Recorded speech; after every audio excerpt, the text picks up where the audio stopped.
The polished mahogany gleamed under the soft glow of the chandelier, reflecting the anxious faces of the Preston family. Tonight, like so many other nights, was a battlefield masquerading as a formal dinner. The air, thick with the scent of roasted lamb and unspoken grievances, pressed down on Liam, a man who seemed to exist perpetually on the periphery of their opulent world. He sat quietly at the grand dining table, his lean frame almost swallowed by the oversized armchair, his hands resting casually on his lap.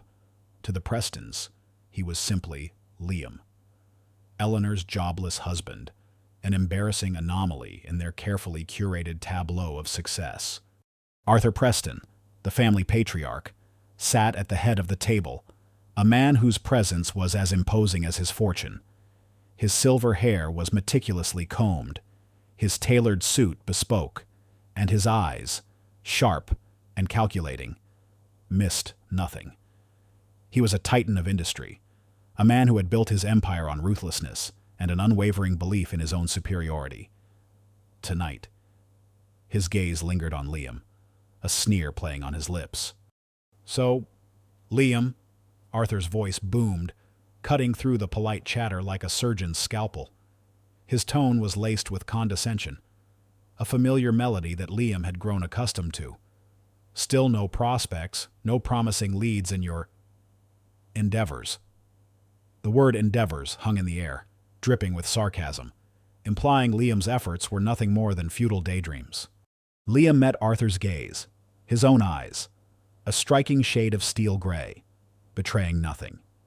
He simply offered a small, polite smile. "Still exploring options. Arthur, the right fit takes time." Beside him, Eleanor, Liam's wife, tensed, her hand, slender and graceful, subtly squeezed his under the table. Eleanor was a woman of quiet elegance and surprising resilience. She had been raised in the lap of luxury, yet possessed a moral compass unblemished by her family's materialistic pursuits. She loved Liam fiercely, seeing past the facade of the unemployed man to the deep, complex individual she had married. Still, the constant barrage of her family's disdain wore on her, and sometimes, even her faith in Liam wavered under the relentless pressure. "Time," Arthur scoffed, pushing his plate slightly away. "Time is money, Liam, something you clearly don't seem to grasp. My son, David, has just closed a deal worth millions. My daughter, Clara, is launching her third tech startup. And you? You continue to be a professional house husband." Laughter, thin and sharp, erupted from around the table. David, a younger, more arrogant version of his father, smirked. Clara, impeccably dressed and perpetually dismissive, merely raised a perfectly sculpted eyebrow. Liam remained impassive, his gaze calmly observing the spectacle. He had learned long ago that engaging with their taunts was futile. Their cruelty stemmed from their own insecurities, their need to constantly validate their worth through wealth and status. He was a mirror reflecting their own shallowness, and they resented it. "Perhaps Liam is secretly working on something truly groundbreaking." "Father," Eleanor interjected, her voice firm, a hint of steel beneath its usual softness. She shot a defensive look at her family. "Something that doesn't involve mere millions." Arthur laughed louder, a booming, dismissive sound. "Groundbreaking, Eleanor, my dear. The only ground Liam is breaking is the couch cushions. Let's be realistic. He's had a good run in the whatever it was he did before you met him. Now, he's just comfortable." The whatever it was referred to Liam's mysterious past. He had always been vague about his previous career, mentioning only a background in strategic consulting and international affairs. This ambiguity fueled the Prestons' suspicions and contempt, allowing them to fill in the blanks with their most unflattering assumptions. They imagined he had been a low-level operative, a failed entrepreneur, or worse, a con artist who had somehow charmed Eleanor. The conversation shifted to market trends, stock portfolios, and the latest luxury acquisitions. Liam listened, his expression neutral, occasionally offering a non-committal hum or a polite nod. He absorbed every detail, every nuance of their conversation, not out of interest in their shallow pursuits, but out of a deeper, more ingrained habit of observation. He noticed the subtle shift in David's posture when discussing a particular investment, the flash of anxiety in Clara's eyes when the topic of regulatory oversight came up. These were the minute details that often escaped others. But for Liam, they were data points, pieces of a larger, unseen puzzle. Later, as the evening wound down, Arthur cornered Liam by the grand fireplace, a glass of amber liquid swirling in his hand. His breath, heavy with expensive whiskey, fanned Liam's face. "Listen, Liam," Arthur began, his voice dropping to a conspiratorial whisper, though still laced with disdain. "I love my daughter, and she clearly loves you. But this situation is untenable. You're a drain on her, on our family's reputation. We have connections, powerful connections. I can get you a position, something, anything, that will make you look less like a liability." He paused, his eyes narrowing. "A ceremonial position, perhaps. Something that requires little actual work, but gives you a title.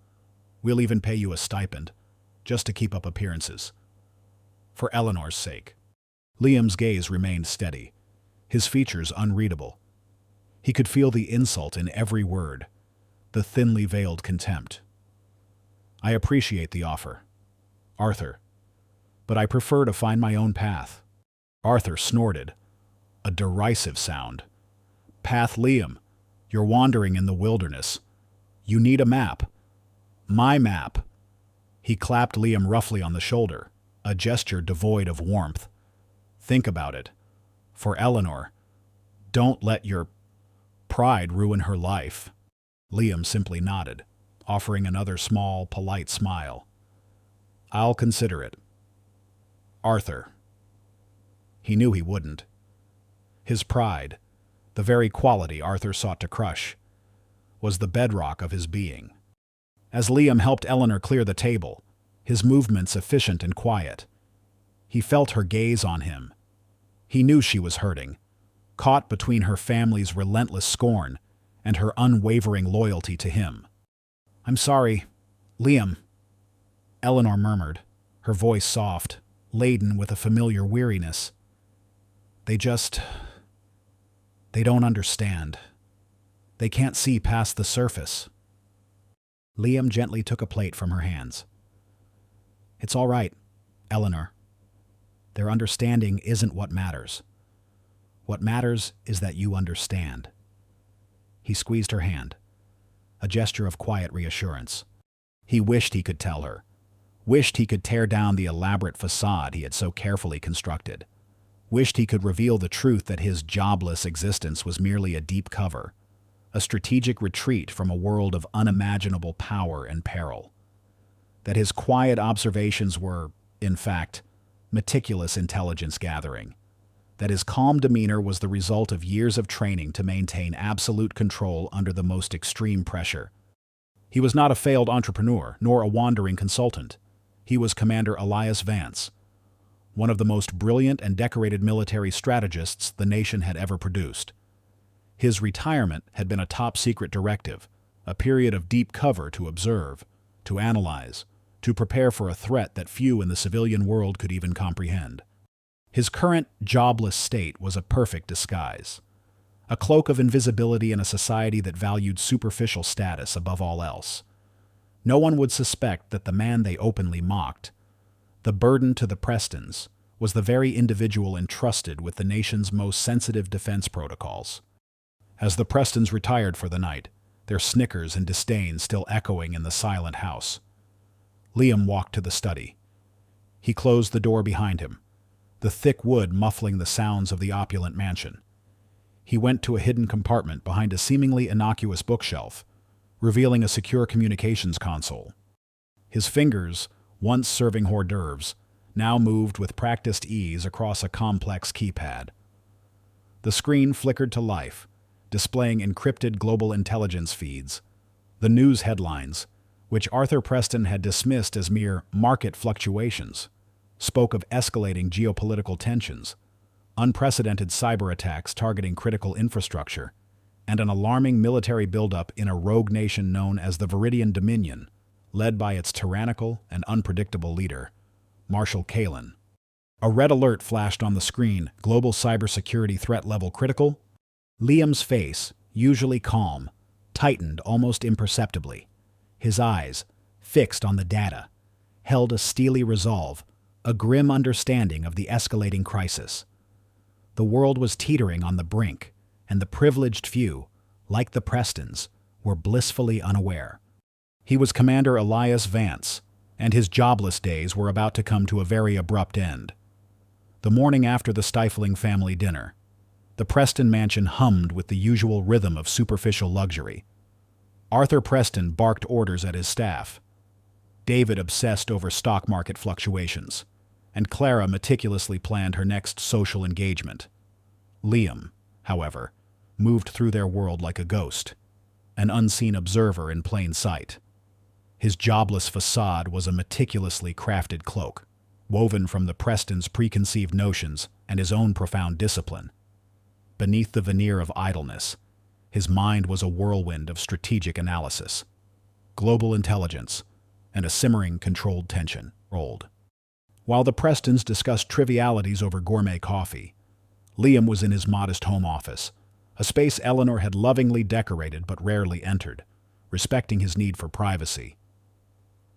The room appeared unassuming: a simple desk, a comfortable chair, shelves filled with innocuous books. Yet, behind a cleverly disguised panel, lay the true nerve center of his hidden life. He accessed a secure, encrypted network, his fingers moving with a fluid precision that betrayed years of highly specialized training.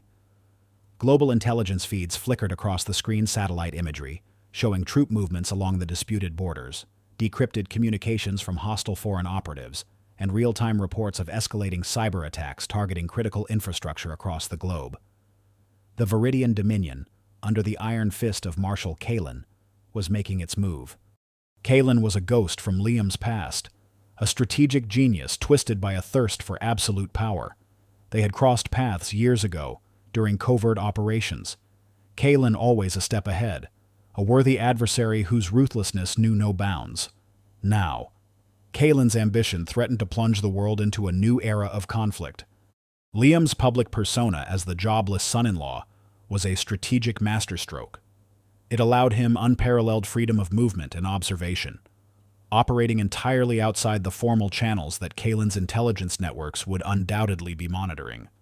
Who would suspect a man ridiculed for his supposed indolence was, in fact, the nation's most formidable strategic mind, a ghost commander preparing for an unseen war. Later that day, under the guise of running errands, Liam slipped away to a prearranged dead drop in a quiet, forgotten park. The air was crisp, carrying the scent of damp earth and decaying leaves. He retrieved a small, waterproof packet hidden beneath a loose brick, his movements economical and precise. Inside, he found a secure tablet. Minutes later, he met Captain Anya Sharma in an unassuming coffee shop. Anya, a woman in her late 20s, possessed a sharp, intelligent gaze and an unwavering loyalty that had been forged in the crucible of countless high-stakes operations. She wore civilian clothes, blending seamlessly into the urban landscape. But her posture spoke of military discipline. She was Liam's most trusted subordinate, one of the very few who knew his true identity and the full extent of his deep cover. "Commander Vance," Anya murmured, her voice barely audible above the gentle clatter of coffee cups.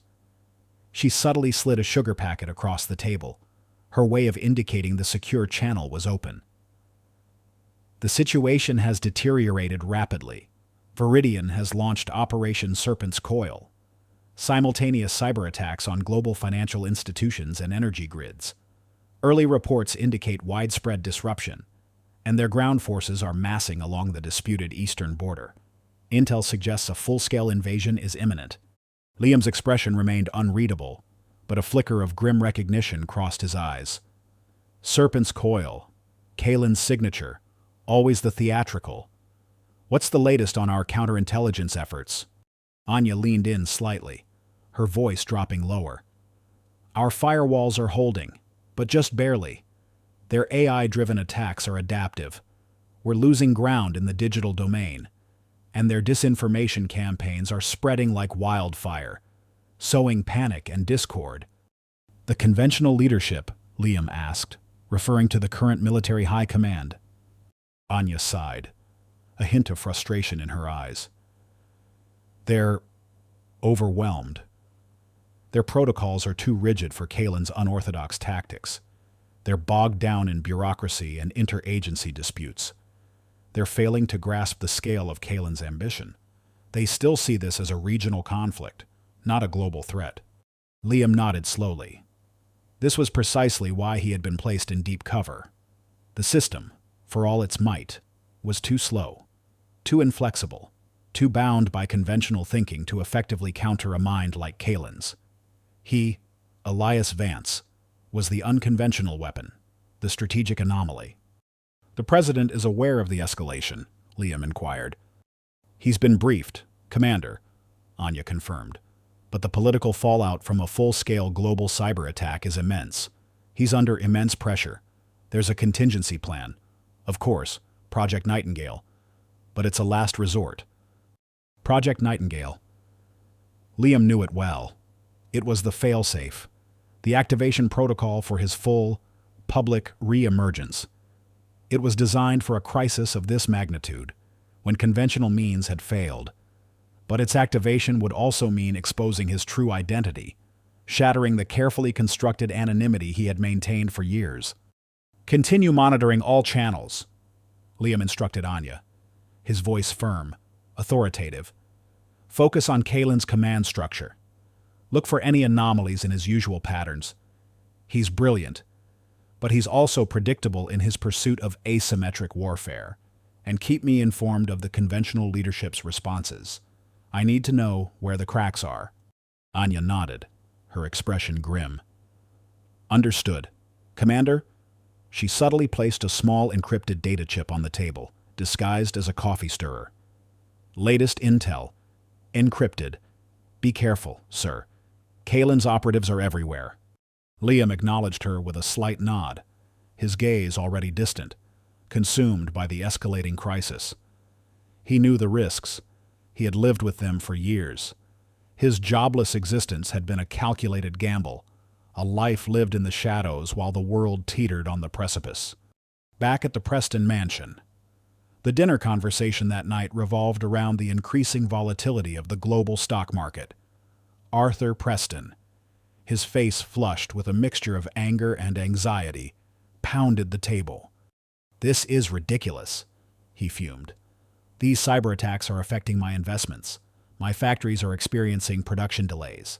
What is the government doing? This is incompetence. David, his face pale, scrolled frantically through financial news on his tablet. Father, the markets are in free fall. This Viridian Dominion is causing unprecedented disruption. My contacts say it's worse than they're letting on. Clara, usually aloof, showed a flicker of concern. My tech startup servers are experiencing intermittent outages. This is affecting our client base. Arthur scoffed, dismissing their concerns with a wave of his hand. Nonsense, it's just a temporary blip. These rogue nations always make a lot of noise. Then they fold. My wealth, my connections, they will protect us. This national emergency talk is just media sensationalism, a strong economy. That's what protects a nation, not these ludicrous military exercises. He glanced at Liam, who was quietly stirring his tea, his expression utterly serene. Unlike some, Liam, I don't sit around twiddling my thumbs while the world burns. I actively manage my assets. I protect my family. Liam simply offered a small, polite smile, the familiar mask of complacency firmly in place. He listened to their agitated discussions, their self-centered anxieties, their profound ignorance of the true nature of the threat. They were trapped in their gilded cage, blind to the approaching storm. He knew that Kalen's attacks were not just about economic disruption. They were about psychological warfare, designed to break the will of nations, to sow chaos and fear, to create an environment ripe for his ultimate objective, global dominance. As the Prestons retreated to their luxurious bedrooms, complaining about their dwindling portfolios, Liam returned to his hidden office. The red alert on his screen had intensified, now flashing with alarming urgency. The reports from Anya painted an even grimmer picture. Major infrastructure, critical nodes had fallen offline, and military communications were being jammed. The world was indeed burning, and the Prestons were oblivious, shielded by their arrogance and their material comforts. Liam's calm facade cracked for a brief moment, revealing the steely resolve beneath. He opened a new encrypted file, a highly sensitive document outlining Project Nightingale's activation protocols. He knew the call would come soon, and when it did, the world would learn that the jobless son-in-law was far more than they ever imagined. The weight of a nation, perhaps the world, rested on the shoulders of the man they so casually mocked. The global landscape was a tapestry of escalating chaos, each thread pulled taut by the relentless assault of the Viridian Dominion. News channels, once dominated by celebrity gossip and economic forecasts, now blared grim updates, cities grappling with intermittent power outages, financial markets in freefall, and vital communication networks sputtering into silence. Yet, within the gilded cage of the Preston mansion, the true gravity of the situation remained largely unacknowledged, dismissed by Arthur Preston as mere temporary inconveniences that his wealth and influence would surely weather. Liam, however, saw the crisis for what it was, a meticulously orchestrated symphony of destruction, conducted by a maestro of chaos, Marshal Kalen. From his hidden office, the unassuming facade of a jobless man evaporated, replaced by the grim focus of Commander Elias Vance. He consumed intelligence with a voracious appetite, his mind a supercomputer processing terabytes of data. Satellite imagery showed Viridian's ground forces, once confined to their borders, now conducting aggressive maneuvers in disputed territories, their intent clear a land grab under the cover of digital warfare. Kalen's strategy was chillingly effective. His cyber attacks, dubbed Operation Serpent's Coil, were not simply about disruption, they were psychological warfare, designed to fracture trust, erode morale, and paralyze decision-making. He targeted not just government networks, but public utilities, transportation systems, and even social media platforms, creating a pervasive sense of vulnerability and fear. The aim was to soften the target, to create internal chaos before the physical invasion began. Liam spent hours cross-referencing intelligence from disparate sources. He analyzed the unique signatures of Kalen's AI-driven malware, noting its adaptive capabilities, its ability to learn and evolve. He studied the Viridian Dominion's military doctrine, identifying Kalen's penchant for unconventional tactics and his reliance on speed and surprise. He knew Kalen would exploit any hesitation, any weakness in the global response. His daily routine was a bizarre duality. Mornings were spent silently observing the Prestons' escalating anxieties over their plummeting stock portfolios. Arthur would pace the vast living room, barking orders into his phone, demanding updates from his brokers. "This is outrageous. My holdings are down 20%. Who is responsible for this incompetence?" He would rage, oblivious to the true architect of his misfortune. David, usually composed, was visibly agitated, his face pale as he scrolled through news feeds. "Father, it's not just us. Entire sectors are collapsing. This isn't a market correction. It's a systemic attack." Clara, too, found her veneer of aloofness cracking. Her much-vaunted tech startup, reliant on stable internet infrastructure, was hemorrhaging clients. "Our servers are under constant attack. We can't even get through to our IT support. This is a nightmare." Liam would offer a quiet, non-committal remark. A gentle, "Perhaps the situation is more serious than initially reported," or "Global stability is a complex matter."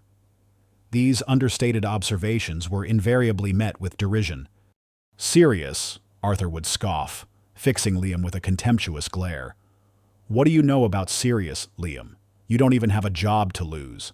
This is about real money, real power, something you wouldn't understand. Liam would simply smile, a serene mask that hid the burning fire of his strategic mind. He understood perfectly.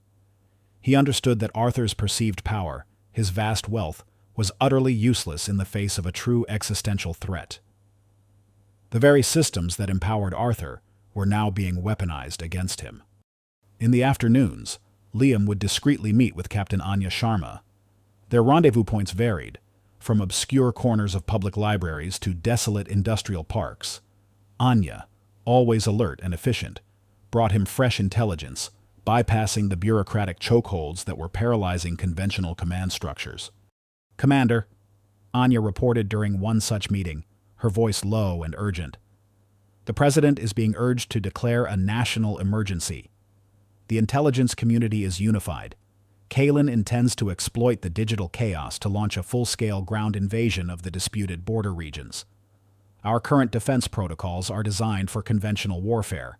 They're not prepared for a multi-front assault across digital and physical domains simultaneously." Liam nodded, his gaze distant, envisioning the battle space. Kalen thrives on disarray. He seeks to break the spirit of the enemy before engaging them directly. Our current leadership's reliance on established protocols is a weakness he will ruthlessly exploit. "Indeed, sir," Anya agreed. "General Albright, the current chief of staff, is a brilliant tactician in traditional warfare, but he's struggling with the asymmetric nature of Kalen's attacks. He's still trying to fight a conventional war against a phantom enemy." Liam knew Albright, a good man, a dedicated officer, but too steeped in the old ways. Kalen's war was fought in the neural pathways of global networks as much as on the battlefield. "Is the President aware of Project Nightingale?" Liam asked, his voice carefully neutral. Anya hesitated, her eyes scanning their surroundings. "He's aware of its existence, but its activation is a step beyond. It implies a complete failure of the current command structure, a recognition that only an unorthodox approach can counter Kalen. There's significant political resistance to admitting such a vulnerability." Liam understood. Project Nightingale was a desperate measure, a last resort for when all else had failed. It meant putting the nation's fate in the hands of a commander who operated outside the traditional chain of command, a ghost from the shadows. That was a difficult pill for any president to swallow, especially one facing re-election. One evening, as the news blared reports of widespread blackouts in major cities, Arthur Preston sat fuming in his study, surrounded by blinking monitors displaying red arrows on stock charts. "This is an outrage. My personal security systems are down. I can't even access my offshore accounts. This is affecting my ability to protect my assets." He looked up, his eyes falling on Liam, who was quietly reading a book in the corner, seemingly oblivious to the chaos. "And you, Liam," Arthur scoffed. "Still reading your philosophical nonsense while the world burns. You sit there. Useless. This national emergency they're talking about is just a distraction. A government trying to cover up its own incompetence for failing to protect our economic interests." Liam slowly closed his book, his gaze meeting Arthur's. "Sometimes, Arthur, the greatest threats are not those that affect your balance sheet, but those that threaten the very fabric of society. And sometimes, those who appear useless are merely observing, waiting for the opportune moment to act." Arthur merely laughed, a harsh, dismissive sound. "Act, what would you do?" Liam read a book to the hackers. This is a man's world, where power is measured in billions, not in quiet contemplation. He turned back to his screens, consumed by his dwindling fortune, blind to the true power that resided in the unassuming man before him. Eleanor, who had been listening from the doorway, watched Liam with a mixture of admiration and bewilderment. She saw the calm authority in his eyes, the subtle strength in his posture, a flicker of the man she knew he truly was. Yet, she also saw the dismissive contempt of her father, and the chasm between their two worlds seemed impossibly wide. She often felt torn, caught between the love for her husband and the relentless pressure of her family. As the days turned into nights, the world plunged deeper into crisis. Communications were sporadic, travel was disrupted, and a sense of growing unease permeated every corner of society. The Prestons' personal comfort was slowly eroding, as their wealth proved increasingly irrelevant in a world grappling with basic necessities. Power, they were learning, was not just about money, but about order, stability, and protection. Liam, however, remained a beacon of calm. He knew the chaos was reaching its crescendo. Kalen was pushing the world to the brink, waiting for the moment of maximum vulnerability. And Liam, Commander Elias Vance, was waiting too.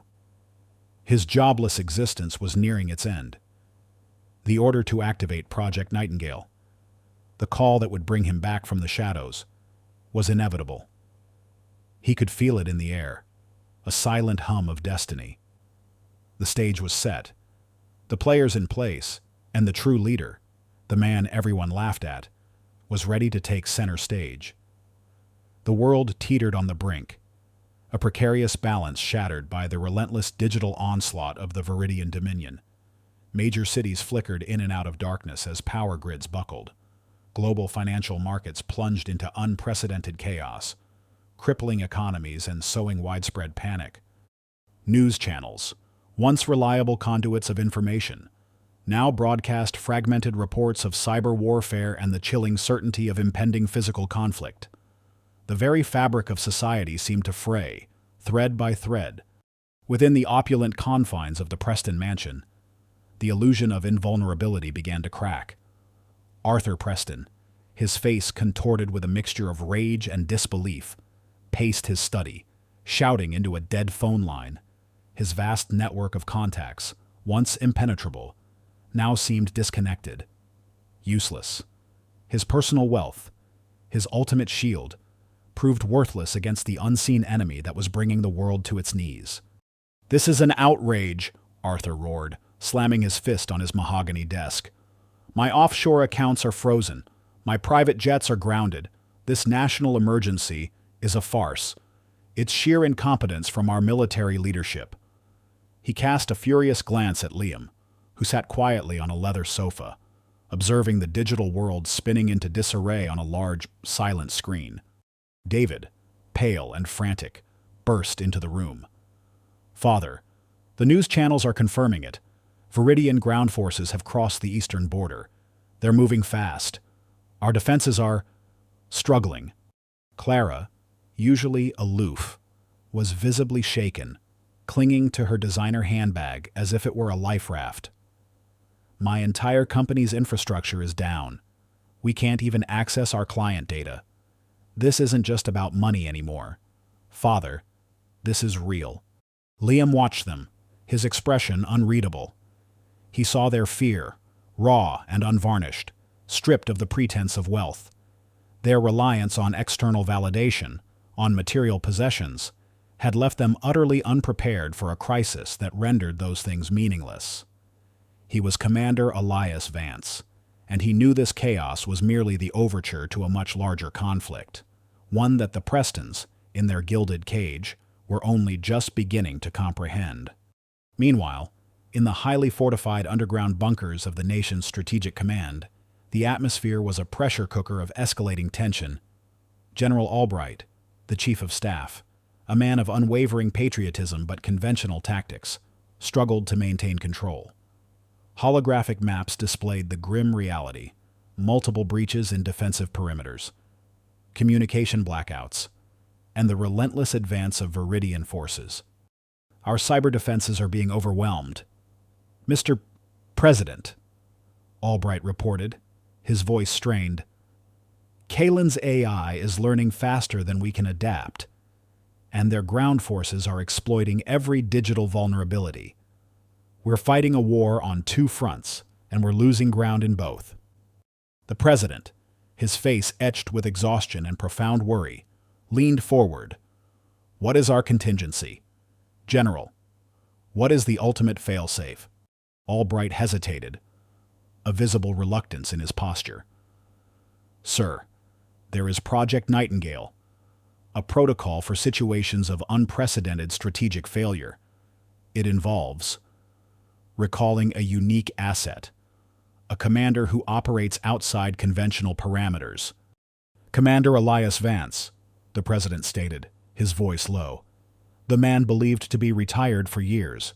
The man whose methods were always unorthodox. Is he truly our last hope? General, his strategic brilliance is unparalleled, Mr. President.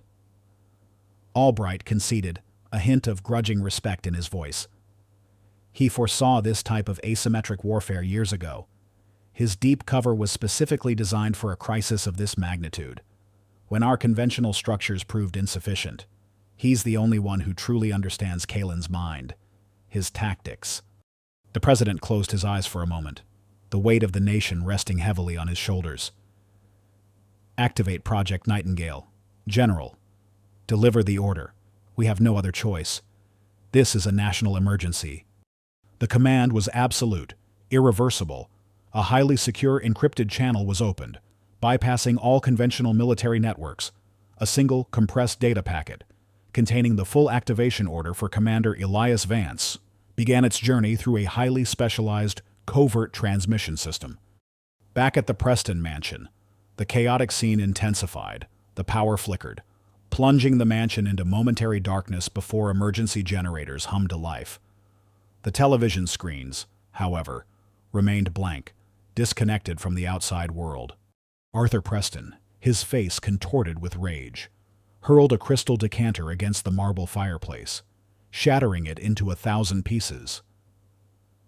This is unacceptable. I will not stand for this. I will call my contacts. I will demand answers. David, pale and trembling, pulled at his father's arm. Father, there are no answers. No one is responding. The entire city is in disarray. This is beyond our control. It was then, in the midst of this domestic meltdown, that Liam's seemingly innocuous smartwatch vibrated. It was a subtle, almost imperceptible tremor. But to Liam, it was a thunderclap. The encrypted data packet had arrived. Project Nightingale activated. He felt the familiar surge of adrenaline, cold and precise, coursing through his veins.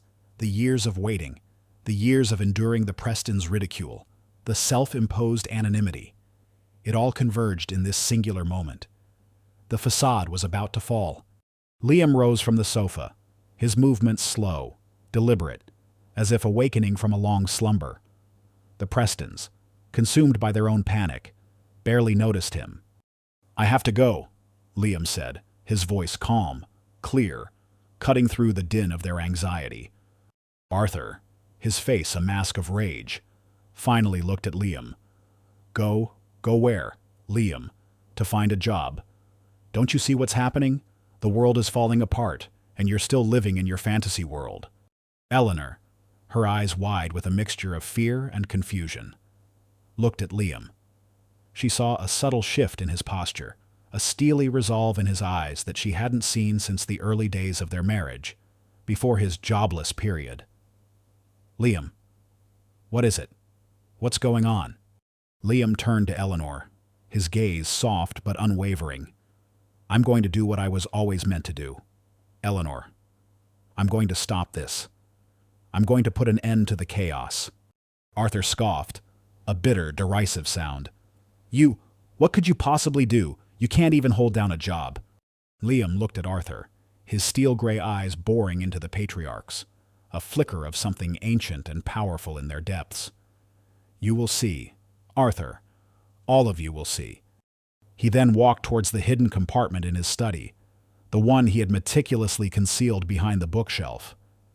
His fingers moved swiftly, expertly, revealing the secure communications console. The Prestons, too engrossed in their own despair, barely registered his movements. On the console, a red alert pulsed. Commander Vance activation complete. National emergency protocol engaged. Report to Strategic Command. Liam typed a brief encrypted reply. Vance reporting. En route. ETA 30 minutes. Provide full threat assessment and current military status. He then grabbed a worn military-grade satchel that had been hidden in the compartment, its contents meticulously packed for this very moment. He turned back to the Prestons, who were now staring at the blinking console with a mixture of confusion and dawning horror. "What? What is that?" Arthur stammered, his voice losing its usual bluster. Liam ignored him. He looked at Eleanor, his face softening. "Eleanor, I'll be back for you. Stay here. Stay safe." He knew he couldn't explain everything now. The truth would shatter her world, but he needed her safe, away from the immediate fallout. He walked out of the study, leaving the Prestons to their stunned silence, their petty concerns utterly eclipsed by the chilling reality now unfolding before their eyes. The man they had laughed at, the man they had scorned as a jobless burden, was stepping into a world they couldn't even fathom. He was no longer just Liam, the son-in-law. He was Commander Elias Vance, and he had just declared a national emergency. Outside the mansion, a sleek, unmarked black vehicle, equipped with state-of-the-art communications, silently pulled up to the curb. Captain Anya Sharma, her face grim but resolute, was at the wheel. She had received the activation signal. Liam slipped into the back seat, his movements fluid and decisive. The door clicked shut, severing his connection to the Preston mansion and the life he had pretended to lead. As the vehicle sped away, leaving the confused Prestons in its wake, Liam's eyes, once again sharp and focused, stared straight ahead. The battle had begun. The unmarked black vehicle, its engine a low growl, sliced through the deserted city streets. The usual urban symphony of honking horns and bustling crowds had been replaced by the eerie silence of a metropolis under siege, punctuated only by the distant wail of sirens and the intermittent crackle of static from the secure comm system. Liam, now fully Commander Elias Vance, sat in the back seat, his gaze fixed on the rapidly changing data feeds flickering across the integrated tactical display. Captain Anya Sharma, her face grim but resolute, navigated the chaotic cityscape with practiced ease, her eyes constantly scanning for threats. "Current situation, Commander." Anya's voice cut through the silence, crisp and professional. "Viridian forces have secured key border towns. Their advanced jamming technology is disrupting our satellite communications, creating blind spots. General Albright's command is attempting to re-establish secure links, but they're struggling. The cyber attacks are still relentless, targeting our military supply chains and logistics networks." Liam nodded, his jaw tight. "Kalen's objective is to cripple our ability to mobilize, to create disarray and isolate our combat units. He's exploiting the very rigidities of our traditional command structure." His mind was already miles ahead, processing the information, anticipating Kalen's next moves, formulating counter-strategies. The years of quiet observation, of meticulously studying Kalen's unconventional warfare tactics, were now coming to fruition. Within minutes, the vehicle pulled up to a heavily fortified, unmarked complex nestled deep within the city's bedrock. This was the Strategic Command Center, a classified bunker designed to withstand any assault, a place of stark professionalism and absolute authority. The massive blast doors, thick steel emblazoned with the national insignia, slid open silently, revealing a labyrinth of reinforced corridors and a palpable aura of urgency. As Liam stepped out of the vehicle, the air immediately felt different, charged with the weight of global crisis. Soldiers and high-ranking officers moved with grim determination, their faces etched with the strain of relentless pressure. He was immediately met by General Albright, his face pale and drawn, but his eyes holding a flicker of grim recognition. "Commander Vance," Albright said, his voice surprisingly calm despite the visible tension in his posture. He extended a hand, his grip firm. "The President's orders. We've been briefed on your extended deep cover. The situation is critical. We're losing the digital war, and the ground invasion is escalating faster than anticipated. We need your strategic genius. Commander." Liam nodded, his gaze sweeping over the bustling command center. Holographic maps of the globe pulsed with red alerts, displaying real-time troop movements, cyber attack vectors, and infrastructure outages.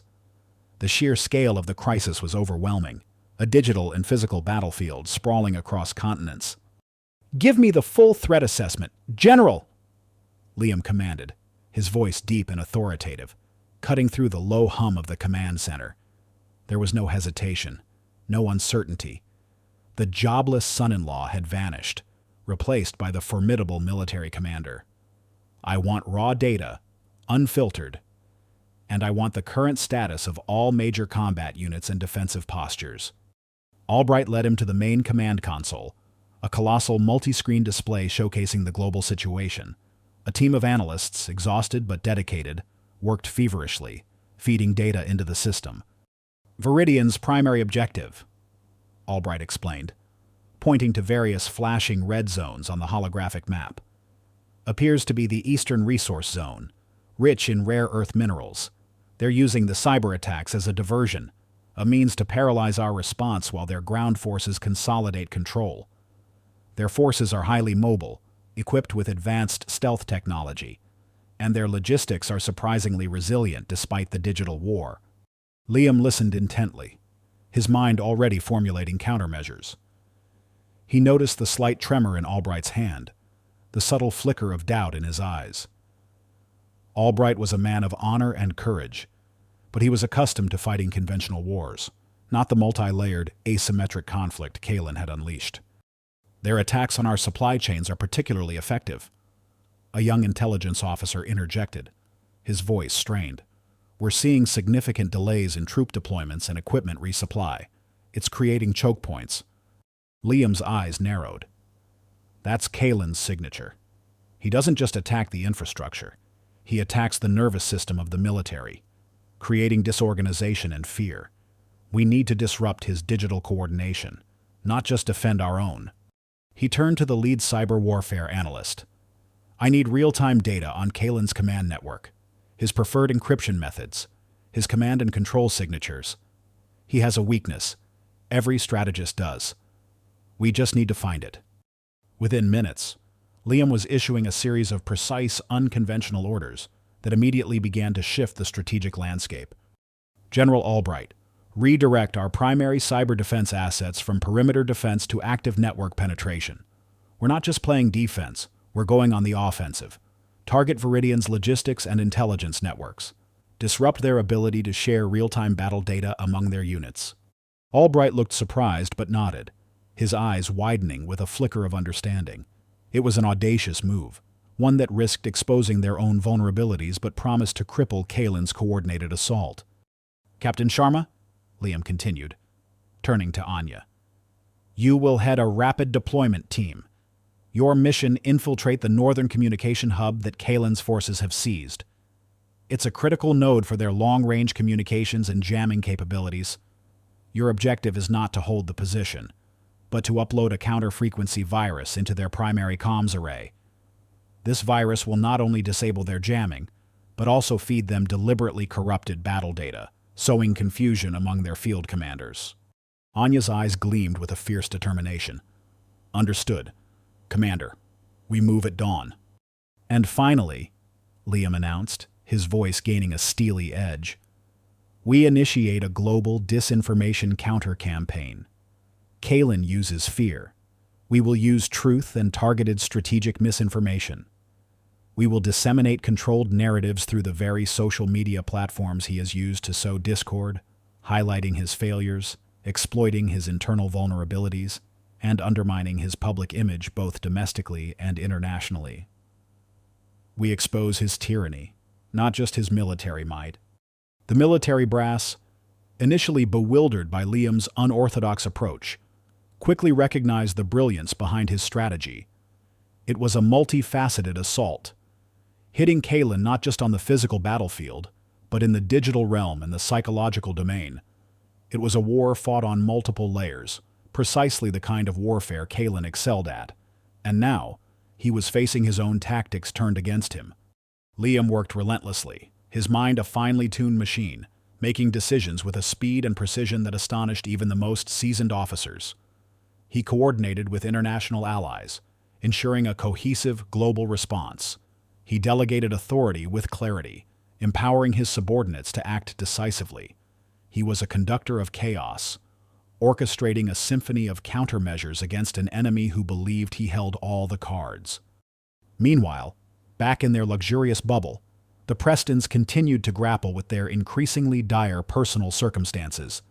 The economic fallout of the cyber attacks had begun to decimate their vast financial holdings. Arthur Preston, his face a mask of furious desperation, had spent the entire day trying to leverage his connections, only to find them unresponsive or equally overwhelmed. "This is madness," Arthur roared into the now working phone, though his contacts offered no solace. "My shares in global tech are worthless. My properties are unsellable. This national emergency is an absolute disaster. Why can't the military stop this Kalen? They're clearly incompetent." He scoffed at the fleeting news reports that showed military vehicles moving through the city, dismissing them as an overreaction. He believed his wealth and influence would eventually protect him, that this was just a temporary blip before normalcy. And his control returned. He was still entirely consumed by his own petty concerns, oblivious to the fact that the man he had ridiculed, the man he called Jobless, was now actively leading the global effort to save their very way of life. Eleanor, however, began to see flashes of the man she knew Liam to be. She observed his quiet focus, the way his eyes would intently follow the news reports, even when everyone else was panicking. She noticed the subtle shifts in his demeanor, the quiet confidence that had replaced his usual humility. She didn't understand the full scope of what he was doing, but a deep, instinctive pride began to swell within her. The pieces of the puzzle, the glimpses of his hidden life, were slowly beginning to align. She knew, with a certainty that defied explanation, that her husband was more than he seemed. The strategic command center throbbed with a controlled frenzy, a crucible of information and decision-making. Holographic projections of the global battlefield shimmered, displaying the ebb and flow of the escalating conflict. Viridian's initial gains were being met with fierce, strategic resistance, thanks to Liam's unorthodox directives. The atmosphere was a palpable mix of grim determination and burgeoning hope, a testament to the quiet authority Liam, Commander Elias Vance, now wielded. "Commander, the counter-frequency virus is deployed in the Northern Communication Hub," Captain Anya Sharma reported, her voice calm over the secure channel. "Their jamming capabilities are degrading, and initial reports indicate confusion among their field commanders. We're feeding them false battle data now." "Excellent, Captain," Liam replied, his gaze fixed on a tactical overlay. He was coordinating with allied forces across continents, orchestrating a complex ballet of digital assaults and strategic troop movements. His mind, once ridiculed for its idleness by the Prestons, was now operating at a level few could comprehend, processing variables and predicting enemy maneuvers with chilling accuracy. Meanwhile, in their opulent prison, the Preston family was experiencing the true meaning of powerlessness. The initial economic fallout had progressed to a full-blown financial collapse. Arthur Preston's vast business empire, built on a foundation of precarious investments and dubious connections, was crumbling. His phone, once a lifeline to his powerful network, now rang with desperate calls from panicked brokers and irate creditors. "My assets are worthless," Arthur shrieked, his voice hoarse, his face a mottled red. He was in his study, surrounded by blinking screens displaying nothing but red. "The market has crashed. My primary factories are offline. This is an outrage. How could this happen?" David, clutching a wilting tie, paced frantically. "Father, the news reports. They're saying the entire financial system is under a coordinated attack. This isn't just a market correction. It's a strategic collapse. No one is safe." Clara, her designer clothes rumpled, sat slumped on a velvet chair, tears streaming down her face. "My startup. It's gone. All of it. The servers were wiped. My entire life's work." Arthur, in his desperation, still refused to acknowledge the true source of their predicament. He slammed his fist on the desk. "This national emergency is an overreaction. It's fear-mongering. My wealth should protect me. I need to speak to the president. I need to leverage my connections. He dismissed the grim updates on the ongoing conflict, the reports of Viridian advances, convinced that his personal financial ruin was the only true crisis. He scoffed at the images of Commander Elias Vance, a man he had never heard of, declaring a national emergency on a makeshift televised address.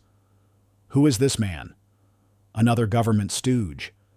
He's probably as useless as some jobless son-in-law I know. Liam, even from miles away, felt the echo of Arthur's contempt.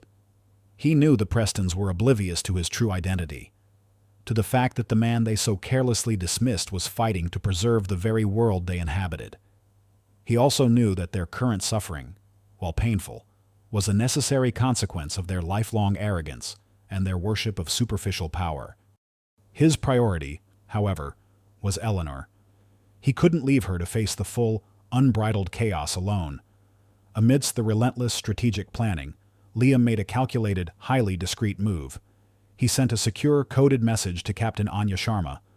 Captain, divert a small, secure detachment to the Preston residence. Ensure Eleanor Preston's safety and well-being. Provide her with resources, security, and a secure line to a safe zone. Make it appear as a routine civilian evacuation protocol. Do not reveal my identity. Protect her, but allow the rest of the family to experience the full impact of the crisis. It's a harsh lesson they need to learn about the true meaning of vulnerability. Anya understood the unspoken nuances of the order. Eleanor was Liam's anchor, the one person who saw glimpses of the man behind the facade. She deserved protection. The rest of the Prestons, however, needed to face the consequences of their myopic worldview. This was not revenge, but a calculated exposure to reality. Within hours, a small, unassuming team of Thorn Holdings operatives, disguised as civilian emergency responders, arrived at the Preston mansion. Eleanor, initially confused and fearful, was gently guided to a secure, comfortable location, away from the escalating chaos. She was told it was a special evacuation zone for high-risk civilians. She worried about her family, but the operatives assured her they would be safe within the mansion, though not necessarily isolated from the growing instability. Arthur, David, and Clara, still consumed by their financial woes, barely noticed Eleanor's departure. They were too engrossed in their own desperation, too blinded by their entitlement to see beyond their immediate losses. They clung to their vast, now crumbling mansion, believing it would somehow protect them from the global storm. As the crisis deepened, the Prestons found themselves stripped of their perceived power. Their staff, once subservient, began to flee, seeking safety for themselves. The mansion's advanced security systems, once impenetrable, faltered under the sustained cyber attacks. Food supplies dwindled, as the elaborate supply chains they relied upon broke down. They were cut off, isolated, their wealth proving utterly useless against a threat that recognized no currency but survival. "This is insane," Arthur roared one afternoon, his voice cracking with desperation. He hadn't showered in days, his expensive clothes now rumpled and stained. "We're trapped. Why isn't anyone helping us? I'm Arthur Preston. I demand protection." David, thin and pale, slumped against a wall. "No one cares about demands anymore. Father, the world is burning. And our connections. They're all focused on saving themselves." Clara, her usual composure utterly shattered, sobbed uncontrollably. "We have nothing left. Nothing."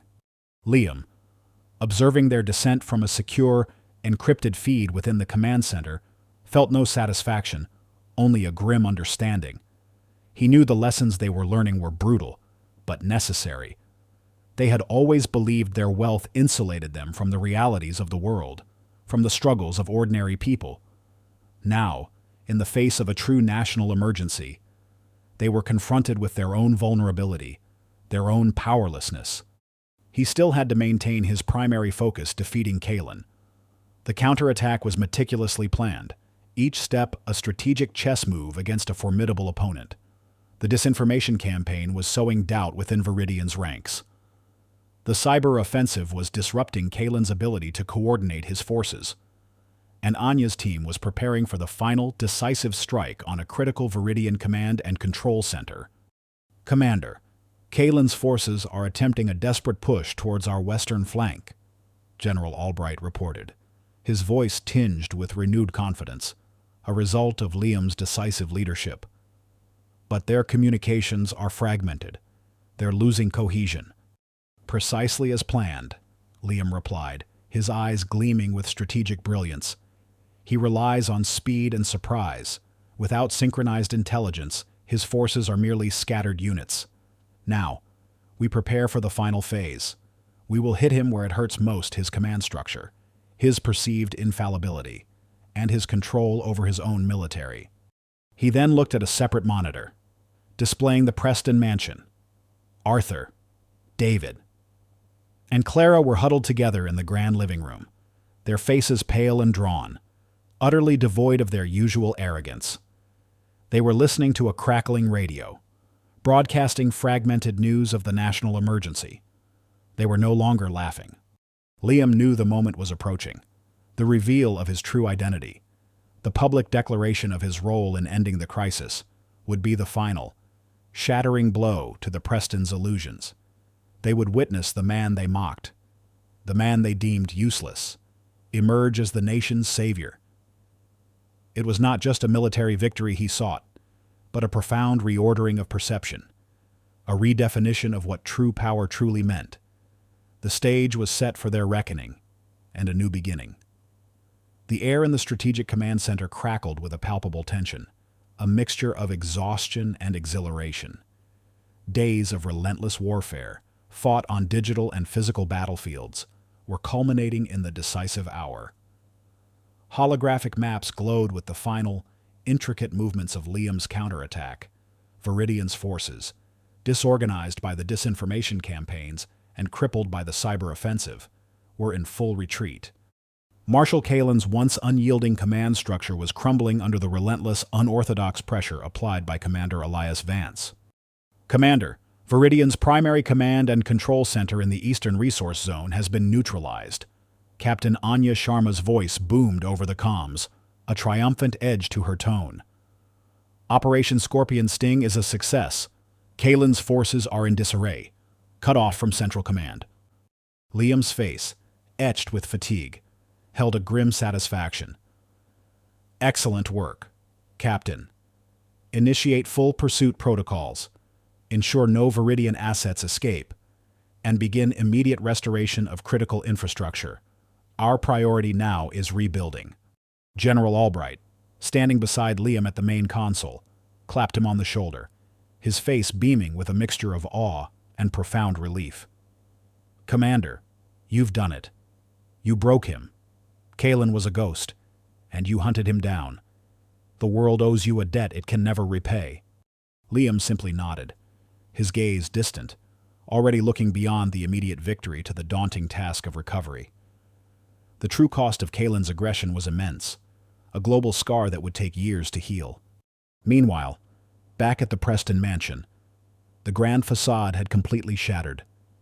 The family sat huddled in the once luxurious living room, now dim and cold, disconnected from power and running water for days. Their designer clothes were soiled, their hair disheveled, their faces pale and gaunt. Their wealth, their connections, their arrogance all had proven utterly meaningless in the face of true chaos. They were just ordinary people, vulnerable and afraid. Arthur Preston, stripped of his imperious bluster, sat staring blankly at the flickering screen of a small battery-powered radio. The radio, a relic from Liam's humble possessions, was their only link to the outside world. Its crackling voice was now announcing the turning tide of the war, the strategic victories, and the name of the military commander leading the charge, Commander Elias Vance. "Commander Elias Vance," the radio announcer's voice resonated through the silent room, "has orchestrated a brilliant counteroffensive, pushing back Viridian forces and neutralizing key enemy assets. His leadership has averted a global catastrophe." Arthur's head slowly turned, his eyes glazed with a mixture of disbelief and a dawning, horrifying realization. Elias Vance. The name echoed in his mind, gradually linking to the man he had ridiculed, the man he had scorned as jobless. David, listening intently, suddenly gasped, "Father, that name. Elias Vance. Liam mentioned something about that name once. Years ago. A strategic consultant. He called himself." Clara, too, looked up, her eyes wide. "Wait, Liam's private study. That strange equipment he had. He always said it was for his hobbies." Suddenly, the screen on the radio flickered, then came to life, displaying a live broadcast. It was a televised address from the president, flanked by General Albright and a figure standing tall and resolute at the podium. The figure was calm, composed, his eyes steel gray, reflecting a profound authority. It was Liam. The Preston family stared, transfixed. The man they had mocked, the man they had dismissed as a burden, was addressing the nation, outlining the path to recovery, promising a return to order. His voice, once so quiet and unassuming, now resonated with the gravitas of a true leader, commanding respect and inspiring hope. "My fellow citizens," Liam's voice filled the room, steady and clear. "We have faced an unprecedented threat. An enemy sought to cripple our infrastructure, to sow discord, and to fracture our resolve. But we stood united, and through the combined efforts of our brave men and women in uniform, and the resilience of our people, we have prevailed." Arthur Preston collapsed back into his chair, the color draining from his face. The laughter, the insults, the condescension, all of it came rushing back, crashing down on him with the force of a tidal wave. He had seen Liam as nothing more than a parasite, a stain on his family's perfect image. He had judged him by his perceived lack of a job, by his quiet demeanor, by his refusal to conform to their shallow metrics of success. And all the while, this man, this jobless son-in-law, was secretly the very commander who had just saved their world. David and Clara looked at each other, their faces a mixture of awe, shame, and a profound sense of self-reproach. The lessons of vulnerability, of true powerlessness, had been brutally etched into their consciousness. Their father's arrogance, his blind dismissal of anything beyond his own wealth, had led them to misjudge a man who was clearly extraordinary. Hours later, after the broadcast concluded and the first signs of order began to return to the city, power flickered back on in some districts. Communication lines began to stabilize. Eleanor returned to the mansion. She was calm, composed, her eyes gleaming with an undeniable pride. She had been safe, but aware of the scope of Liam's actions, finally understanding the full truth of the man she had married. She found her family still in the living room, their faces etched with the lingering effects of the crisis and the shocking revelation. "Eleanor," Arthur stammered, his voice weak, Did you know about Liam?" Eleanor looked at her father, her gaze steady, a quiet strength in her eyes. "I knew who I married. Father, I knew he was more than you gave him credit for. I knew he was a good man, a strong man. The rest he kept to protect us all." She then turned to David and Clara, her voice softening. "He saved us all. And he did it while you were laughing at him." The shame in David and Clara's eyes was palpable. They had ridiculed him, humiliated him, and yet he had saved them from a catastrophe they couldn't even comprehend. Arthur Preston, stripped of his pride and his perceived power, looked at Eleanor, then at the still dark television screen, then at his hands, trembling slightly. The world he had known, the world where he was the absolute authority, had shattered. The true meaning of power, of leadership, had been revealed to him in the most humbling way possible. His arrogance had not protected him. It had blinded him. In the ensuing weeks, as the nation slowly began its recovery, Liam, Commander Elias Vance, oversaw the complex process of rebuilding and stabilizing global infrastructure. He was hailed as a national hero, but he remained the same quiet, unassuming man. He returned to his home, not the Preston mansion, but a more modest, secure residence he and Eleanor now shared. His relationship with Eleanor, however, had deepened immeasurably. She stood by him, a rock of unwavering support, understanding the true nature of his sacrifice and his service. She no longer felt the need for her family's approval, having witnessed the superficiality of their values. The Preston family, facing significant financial losses and public scrutiny, was forced to rebuild their lives. Arthur Preston, humbled by the experience, began to slowly, painfully, reevaluate his priorities. The crisis had stripped him bare, forcing him to confront his own arrogance and the emptiness of his wealth. He still struggled with his pride, but a nascent respect for Liam, for true character, began to take root. He never mocked Liam again. Liam occasionally attended family gatherings, still quiet, still observing. But the laughter was gone, replaced by a strained respect, sometimes even awe. They no longer saw a jobless son-in-law, they saw Commander Elias Vance, the man who had walked among them, unrecognized, and had saved their world. The story of the jobless son-in-law, who was secretly the military commander, became a legend, a quiet testament to the enduring power of humility, integrity, and the unforeseen strength that often lies hidden beneath the surface. It was a reminder that true power is not found in wealth or status, but in courage, strategic brilliance, and an unwavering commitment to protect the vulnerable.